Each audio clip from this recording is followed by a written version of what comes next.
yet mighty, invisible to the naked eye, yet essential to life.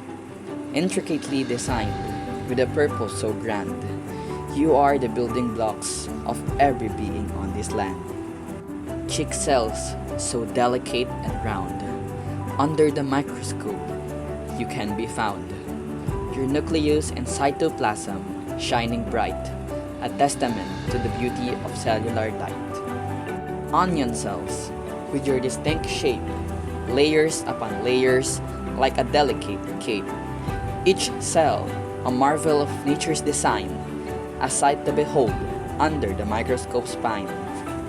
Potato cells, so starchy soft, your cell walls providing strength aloft, a source of leucoplast and sustenance, a vital part of the plant's existence.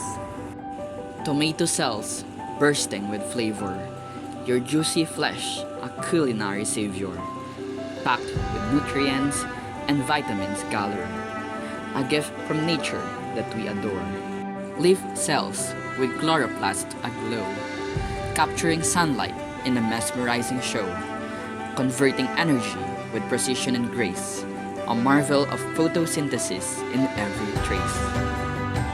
Oh cells, how magnificent you are, a universe within, a world so bizarre. Under the microscope's lens, you reveal the wonders of life so surreal. So here's to the world of cells, so vast, a microscopic realm holding secrets that last, forever intertwined in the web of life. You are the essence of existence, free from strife.